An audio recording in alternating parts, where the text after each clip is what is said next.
Alright, I'm going to show you how to start a fire. Last night, before I left, I just broke my fire up and let it go out.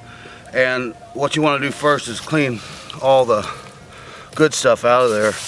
And I just leave the clinker or whatever in the bottom, don't disturb it, and kind of sift through this stuff. You can use a screen if you want to sift all this, but I don't want the dust in my forge pan. I've seen all across America where people pull their clinker and dust out, and their pan of their forge is just full of all that junk that you cannot even put fuel in there. So I just try and get all the good stuff out, and I don't have a screen with me here, but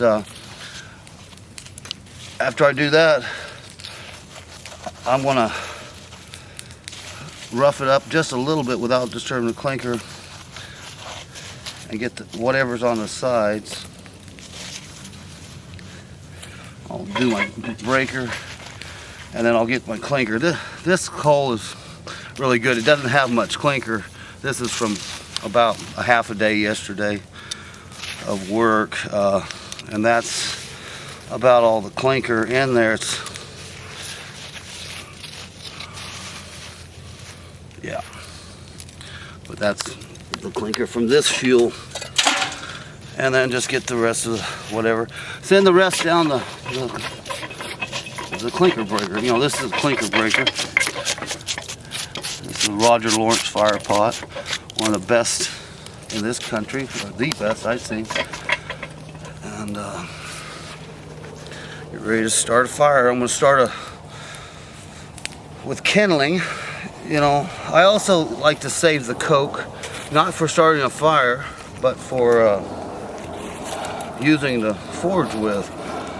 You want to start a fire with green coal, not coke like the books say. I save the cokes to work with, just like starting a campfire.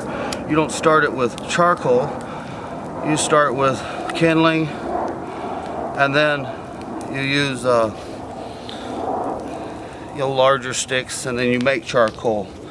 So that's what I'll be doing here, is making a fire. Trying to blow too hard and blow your fire out.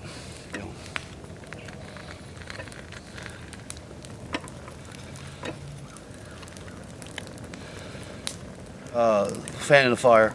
There's different kinds. This is hand crank Champion 400 blower.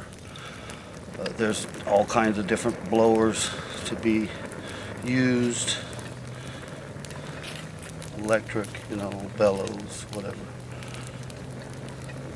Gotta get a fire going.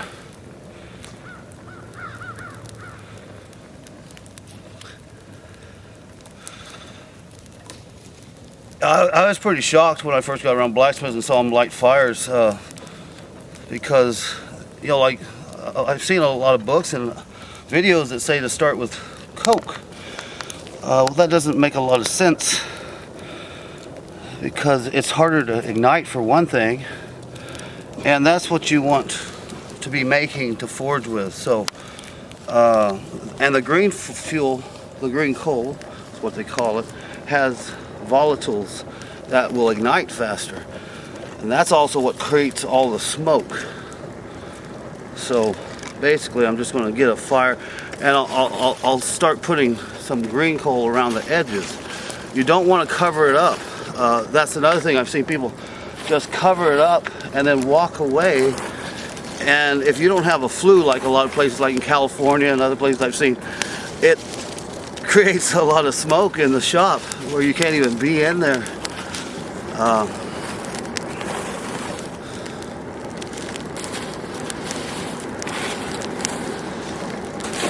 And I'll show you what that does. You know, I don't do it in public, of course. It's kind of alarming to people, especially in California, to see that big, thick smoke. But the flame helps you to, it burns the gases, the smoke and all that, where, you know, it doesn't create a big smoky fire. Now, if you need to be rescued, a signal fire, that's one thing, but, you know, where they throw green brush on, for a flame, but that's not what I'm after here. I'm just trying to start a fire to work with. And just start the sides and keep that flame burning. The wind's not in our favor today. And I'll kind of crunch down the sides a little bit. You want enough kindling to be able to ignite this. Like I say, coal's pretty easy to ignite because it has the volatiles in it. But if you're using coke, metallurgical coke and stuff, you'll want enough kindling to ignite it. It's quite a bit harder.